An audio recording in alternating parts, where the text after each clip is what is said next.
Income tax के अंदर एक ऐसा प्रोविजन आया है जिसने सभी को हिला के रखा हुआ है।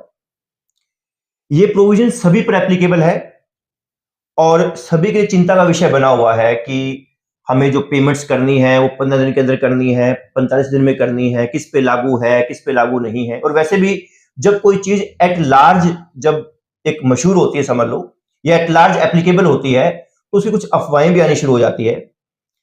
तो इसी के रिगार्डिंग आज हम सिरसा के, जैसे ना हम सभी लोग जो चार्टर्ड अकाउंटेंट्स हैं, हम खुद को अपनी लाइन का शेर समझते हैं, लेकिन हम जो सभी शेर लोग हैं जिनको सवा शेर समझते हैं, हम उनके साथ आज बैठे हैं। मतलब सीए अशोक सिंघल जी, जो इनकम टैक्स में बड़ा अच्छी नॉलेज रखते हैं। तो हमारा ये भी प्लान था कि क्यों ना हम ये जो इतना पब्लिक एट लार्ज जो एप्लीकेबल होने वाला प्रोविजन है, इसके बारे में हम अशोक सर से ही डिस्कस करें। तो सबसे पहले तो मैं अशोक सर का वेलकम करता हूं इस वीडियो के अंदर, या आपने हमें टाइम दिया। सर, ये जो 15 डेज 45 डेज ये जो पेमेंट का जो प्रोविजन की जो बात हो रही है, ये क्या है, किस पे एप्लीकेबल है, क्या चीज है, ये थोड़ा सा आप डिटेल में बताइए sir. Thank you very much दरवेश जी, जो आपने ये इतना बर्निंग टॉपिक जो आजकल चल रहा है, तो लोगों को इसके बारे में पूरी जानकारी हो कि ये क्या है, आपने ये सेशन रखा। तो मैं पूरा प्रयास करूंगा इसमें ज़्यादा से ज़्यादा इसको क्लैरिफाई करने की कोशिश करूंगा। ये जो इनकम टैक्स का नया रूल आया है, फाइनेंस एक्ट 2023 में इनकम टैक्स एक्ट का सेक्शन 43B में H एक सब क्लास ऐड की गई थी।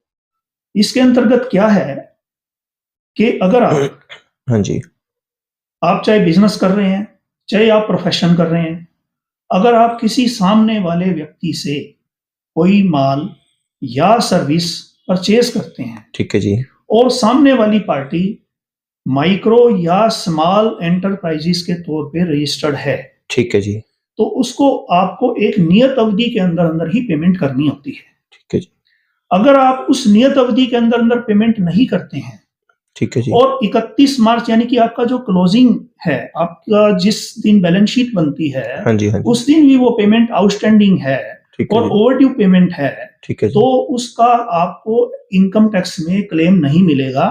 या दूसरे शब्दों में कहें कि वो एक्सपेंडिचर या वो परचेस आपकी इनकम में ऐड हो जाएगी। ओके ओके, ठीक है जी, इसमें जो व्यक्ति माल, जिससे हम माल खरीद रहे हैं या सर्विस ले रहे हैं, ठीक है जी, वो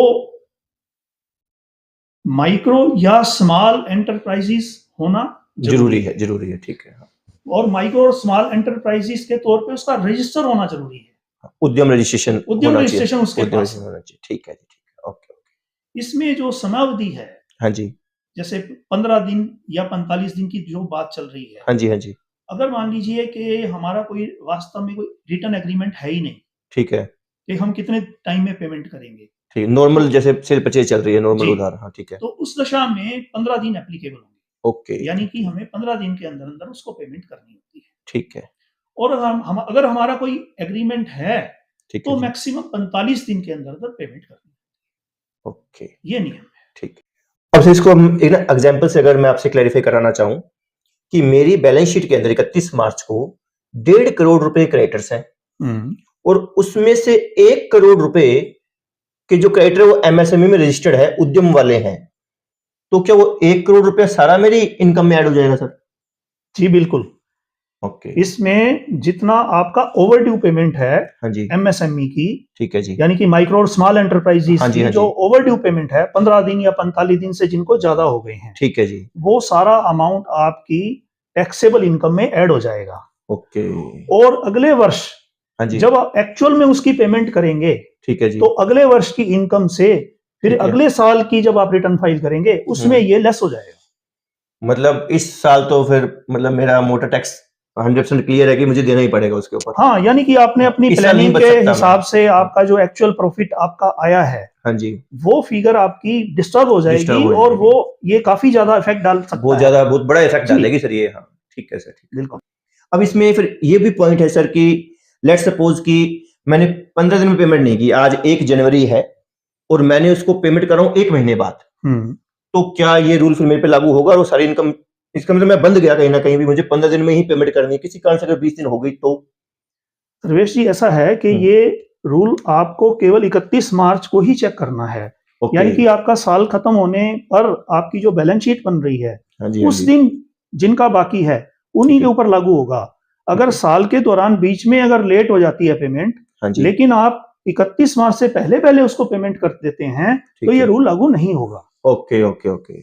मतलब या यूं कहिए कि अगर पेमेंट लेट होगी तो जिस टाइम आप पेमेंट कर देते हो उस समय आपको अलाउ हो जाता है। तो इन शॉर्ट जी। आपको 31 मार्च चेक करना है, 31 मार्च को आपके क्रेडिटर बिल्कुल क्लियर होने चाहिए। जी।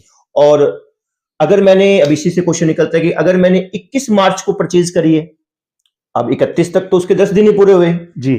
तो इस केस में क्या होगा सर? इसमें क्योंकि अभी जो ड्यू टाइम था वो पूरा नहीं हुआ, हाँ जी। वो मान लीजिए कि आपका 5 अप्रैल को हाँ, पूरा 5 होगा। अप्रैल को पूरा होता है, ठीक है। तो अगर आपका 31 मार्च को वो पेमेंट पेंडिंग है, लेकिन उसका टाइम पड़ा है, 5 अप्रैल तक आपको पेमेंट करनी है और आप 5 अप्रैल तक पेमेंट कर देते हैं, ठीक तब है। तो ठीक है। ठीक है जी। लेकिन अगर आप 5 अप्रैल तक भी पेमेंट नहीं करते तो ये भी ओवरड्यू पेमेंट मानी जाएगी और उस ओके। केस में ये भी आपका एड बैक हो जाएगा ठीक है। और ये फिर आपको अगले साल में एक्चुअल पेमेंट बेसिस पे अलाउ होगा। मतलब इस साल तो मेरी इनकम में जुड़ जाएगा, जी। लेकिन अगले साल मैं उतने ही रुपए अपनी इनकम में से लेस भी कर बिल्कुल, सकता हूँ। जी। मतलब पेमेंट होगी तो लेस कर सकता हूँ, अदरवाइज नहीं कर पाऊंगा। ठीक है सर। अब जिस इसमें अब बार बार आप कह रहे हो कि goods and service, goods and service, मतलब अगर मैंने सपोज कीजिए कि मिस्टर एक्स हैं, वो एमएसएमई में रजिस्टर्ड हैं और मैंने उनसे 5 लाख रुपए उधार ले लिए और मैं उनको पेमेंट लेट करता हूं, तो क्या वो 5 लाख भी जुड़ जाएंगे? मतलब अनसिक्योर्ड लोन, इन शॉर्ट में कहना चाह रहा हूं, किसी से पैसे उधार लिए हैं तो क्या मुझे वो भी चुकाने पड़ेंगे क्या 15 दिन के अंदर अंदर? नहीं दरवेश जी, ये जो रूल है ये केवल जो किसी माल खरीदा हुआ या कोई हमने सर्विसेज दी है उसके अगेंस्ट जो पेमेंट बकाया है उसी पे लागू होता है। ठीक यानी है। कि अनसिक्योर्ड लोन के ऊपर ये रूल एप्लीकेबल नहीं है। Okay, okay. अब सर एक सबसे बड़ी जो मेन समझ लो समस्या जो आ रही है, जो डाउट क्रिएट होता है कि एमएसएमई में तो मैन्युफैक्चरर भी रजिस्टर्ड है, ट्रेडर भी है और सर्विस प्रोवाइडर भी है। तो अगर कोई सर्विस ट्रेडर है, उसके ऊपर भी रूल लगेगा? मतलब मैंने किसी से माल लिया है और वो माल जो जिससे लिए वो फैक्ट्री नहीं है, मैन्युफैक्चरर नहीं है, वो कोई दुकानदार था, उससे माल लिया है, तो क्या उसके ऊपर भी रूल लगेगा क्या? अभी मैन्युफैक्चरर, ट्रेडर, सर्विस प्रोवाइडर कौन से लोग कवर है, कौन से लोग कवर नहीं है? आपने बहुत अच्छा क्वेश्चन पूछा। हाँ जी। पहली बात तो मैं आपको थोड़ा सा ये पहले बता दूं कि माइक्रो और स्मॉल एंटरप्राइजेज में कौन से एंटरप्राइजेज आएंगे। ठीक है जी। इसके लिए गवर्नमेंट ने एक टर्नओवर की या प्लांट एंड मशीनरी इन्वेस्टमेंट की एक लिमिट रखी हुई है। ठीक है जी। जिनकी प्लांट एंड मशीनरी की इन्वेस्टमेंट 10 करोड़ रुपए से कम है ठीक है जी। और जिनकी टर्नओवर भी 50 करोड़ रुपए से अधिक नहीं है, ठीक है जी। यानी कि प्लांट एंड मशीनरी की इन्वेस्टमेंट 10 करोड़ और टर्नओवर उनकी 50 करोड़ से अधिक नहीं है, ठीक है जी। केवल वो लोग ही माइक्रो और स्मॉल एंटरप्राइजेज में आते हैं। दूसरी बात यह है कि ये लोग, इनका एमएसएमई एक्ट के अंतर्गत रजिस्टर होना भी जरूरी है। उद्यम यानी कि रजिस्ट्रेशन उद्यम होना चाहिए। रजिस्ट्रेशन, हाँ, उद्यम यस, रजिस्ट्रेशन होना चाहिए। यानी कि उन्होंने उद्यम रजिस्ट्रेशन लिया हो। मान लीजिए कि टर्नओवर की क्राइटेरिया में तो वो कम है, उनकी 50 करोड़ से कम ठीक है। टर्नओवर है, ठीक है जी। लेकिन उन्होंने रजिस्ट्रेशन नहीं ले रखा, तो ठीक है। उनको हम माइक्रो या स्मॉल एंटरप्राइजेज नहीं कहेंगे। ठीक है। ठीक पहली बात तो ये है। दूसरी बात, इसमें केवल मैन्युफैक्चरर और सर्विस प्रोवाइडर ही आते हैं, ओके। यानी कि इसमें ट्रेडर को एक्सक्लूड कर दिया गया है। ये बड़ी इंपॉर्टेंट बात कह रहे हैं सर।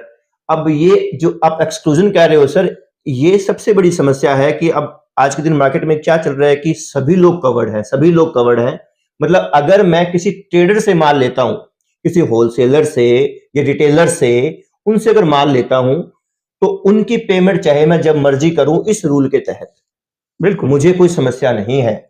तो ये बड़ी इंपॉर्टेंट बात है कि ट्रेडर्स के ऊपर ये रूल नहीं लगता। अगर आप माल खरीदते हो दुकानदारों से, होलसेलर्स वगैरह से खरीदते हो, तो आपके ऊपर ये रूल नहीं लगेगा।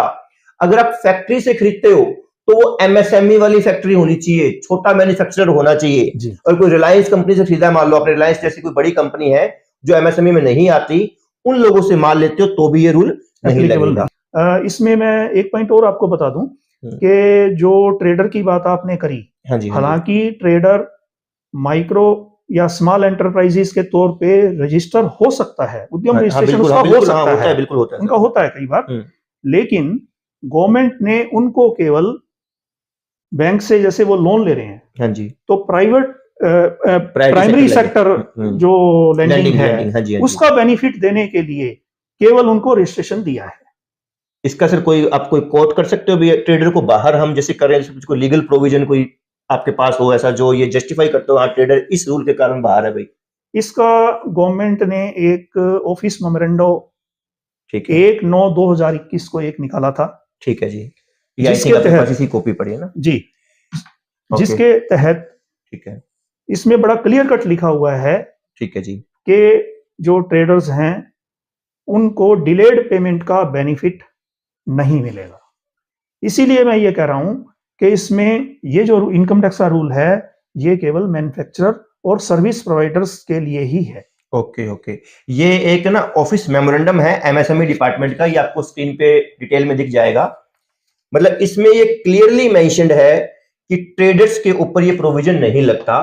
भी लिखा हुआ है इसके अंदर कि भाई होलसेल ट्रेड और रिटेल ट्रेड के जो एमएसएमईज है restricted up to priority sector lending only and any other benefit including provisions of delayed payment as per MSME act are excluded.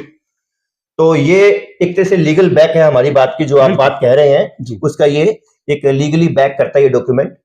तो इस डॉक्यूमेंट की आप सब लोग हेल्प ले सकते हैं जब भी कहीं ये अफवाहें आपको सुनने को मिले कि ट्रेडर्स के ऊपर ये चीज एप्लीकेबल है या नहीं, तो हम कह सकते हैं एप्लीकेबल नहीं है। ठीक है सर। तो अब अगर हम सर सम अप करें तो आप चाहे छोटे व्यापारी हो चाहे बड़े व्यापारी हो, चाहे आप एमएसएमई में हो या आप एमएसएमई में नहीं हो, आपके ऊपर ये रूल तो एप्लीकेबल है। ओके, रूल क्या है? रूल ये है कि जिनसे आप गुड्स या सर्विसेज खरीदते हो, पैसे उधार लेने की बात नहीं है, जिनसे आप गुड्स या सर्विसेज खरीदते हो, अगर वो एमएसएमई में रजिस्टर्ड है तो आपको पेमेंट 15 दिन के अंदर करनी है, यही बात है ना सर? और अगर एग्रीमेंट है तो सर 45 डेज, मैक्सिमम 45 डेज तक आपको पेमेंट करनी है। इंपॉर्टेंट ये भी है कि गुड्स खरीदना किससे है? ओनली फैक्ट्री वाले से खरीदना है, ऐसे मैन्युफैक्चरर से खरीदना है जो एमएसएमई में रजिस्टर्ड है। अगर आप दुकानदार से खरीदते हो, ट्रेडर से खरीदते हो, तो आपके ऊपर ये रूल नहीं लगेगा। ये बड़ा इंपॉर्टेंट पॉइंट है सर हमारे डिस्कशन का। सबसे इंपॉर्टेंट पॉइंट ही मेरे हिसाब से यही निकलेगा सर, लोगों को डाउट ही बड़ा था इसके ऊपर। तो आपको ये अच्छा, जब आप पेमेंट कर दोगे उनको, लेट सपोज कि इसकी एक कट ऑफ डेट आप सुन लीजिए 31 मार्च है, 31 मार्च से पहले पहले आपने सारी पेमेंट्स कर देनी है। अगर आपने लास्ट के दिनों में, मार्च के लास्ट के अंतिम दिनों में कोई परचेज करी है तो अपने 15 दिन गिन लीजिएगा, 5 अप्रैल 10 अप्रैल जो भी बनती है तब तक आप पेमेंट कर दीजिएगा।